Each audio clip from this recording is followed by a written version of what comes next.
vez más peruanos deciden dejar todo atrás y emigrar. Los motivos principales son la inseguridad ciudadana, la inestabilidad política y el estancamiento económico.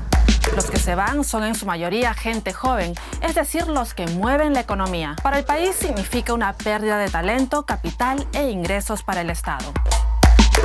Perú tuvo un boom económico entre 2010 y 2017 y muchos veían al país con optimismo y esperanza, especialmente la gente joven.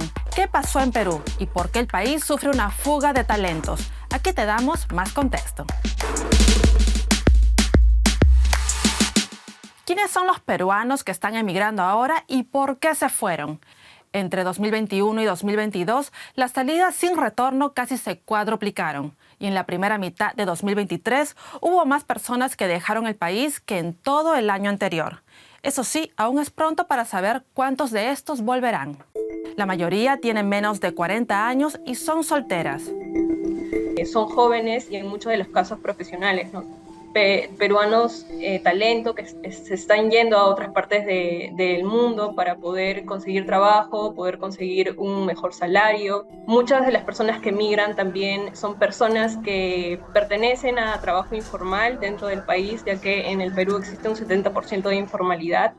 Muchos de ellos no necesariamente tienen hijos, sino que salen del país para poder mejorar la economía de sus familias, en este caso de sus padres o hermanos, que se quedan en el país. Los peruanos que emigraron en su mayoría residen en Estados Unidos, España y Argentina. Son países donde ya existe una fuerte comunidad peruana. Entonces las redes migratorias juegan también un papel importante en la salida de peruanos. Entonces, sí, yo creo que definitivamente la existencia de redes, de conocidos, de familiares, etcétera, facilita la emigración y hace que ciertos destinos, sumados a sus condiciones económicas y políticas, sean más atractivos para que los peruanos emigren. Incluso hace más fácil el que haya oportunidades laborales, ¿no? Pero chicos, ¿ustedes van a venir a Australia con una visa estudiante, una working holiday, o están pensando en venir? Pero no solo con la ayuda de familiares. Hay muchos peruanos que a través de redes sociales como TikTok cuentan cómo han vivido el proceso de migración y dan consejos de cómo salir del país y buscar oportunidades en el exterior. Pero estamos hablando de una migración legal o ilegal. Más de la mitad de la gente que migra sale del país por avión y el resto por vía terrestre. Hay de todo en realidad en este proceso de migración, ¿no? Porque muchas de las personas que migran cuentan con los recursos económicos, como te mencionaba, son profesionales y cuentan con dinero para poder hacerlo en forma legal. Muchos de ellos tienen familiares y si bien están por un tiempo en forma de visitantes, buscan durante ese tiempo poder conseguir un trabajo y poder formalizar su estadía como personas que pueden trabajar y aportar al país donde están migrando. Pero cada vez más personas con menos ingresos salen del país. Hay otro grupo que son estas personas informales que van a su suerte, ¿no? Muchos, por ejemplo, de las personas que van hacia Estados Unidos prueban suerte primero llegando hacia México y ven la forma de cruzar la frontera. Se arriesgan mucho su seguridad. Cada vez más peruanos arriesgaron sus vidas y las de sus familias para cruzar el peligroso tapón de Darién.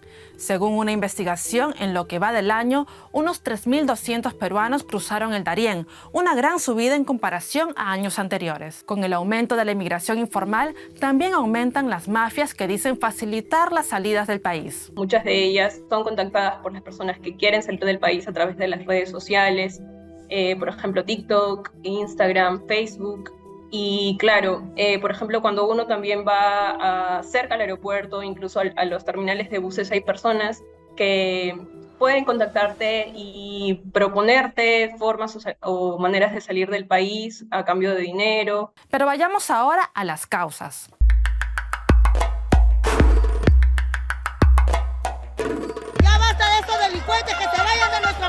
Debido al incremento de la delincuencia común y el crimen organizado, la gran mayoría de los peruanos dice sentirse inseguro en las calles.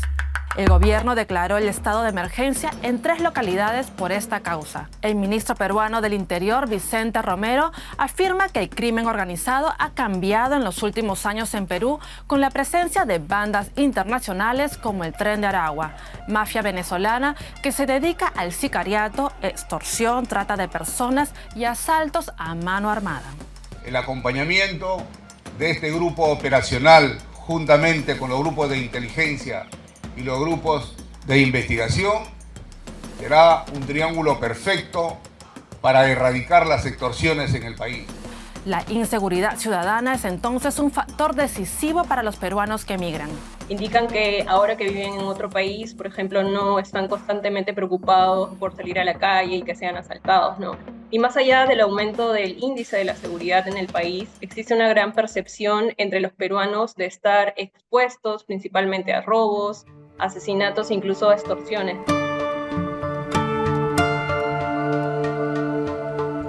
A partir de 2018, el crecimiento económico empezó a descender y con la pandemia en 2020 la economía empeoró. Perú estuvo bajo un estricto confinamiento, lo que afectó a mucha gente, ya que 3/4 partes de los peruanos trabajan de manera informal y muchos cayeron en la pobreza. Después de la situación muy trágica que vivimos, la economía en la pandemia se contrajo, una de las más altas contracciones en la región, alrededor del 10%, y la pandemia vino no solamente con un golpe económico importante, aumentó la pobreza en 7 puntos porcentuales, es decir, retrocedimos una década en la lucha contra la pobreza. La primera mitad del año, 6 de cada 10 peruanos han disminuido el consumo de algunos alimentos. Y bueno, esta realidad es frustrante para las familias, y a eso se le suma que si no tienen dinero no pueden darle a sus hijos una calidad de estudio y de salud, porque en el Perú también los sistemas estatales son deficientes, ¿no?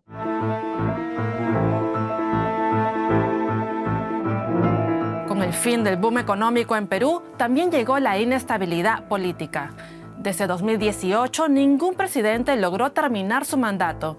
6 presidentes en los últimos 5 años. Y por supuesto la crisis política generada por el enfrentamiento entre Parlamento y Poder Ejecutivo, por el golpe de Estado de Castillo, ¿no? Que ha llegado también a una pérdida del optimismo y la esperanza de la población, ¿no? Y a a cierta incertidumbre de qué es lo que va a pasar más adelante. Sin duda, en estos últimos años hemos llegado a un punto crítico de inestabilidad social y política.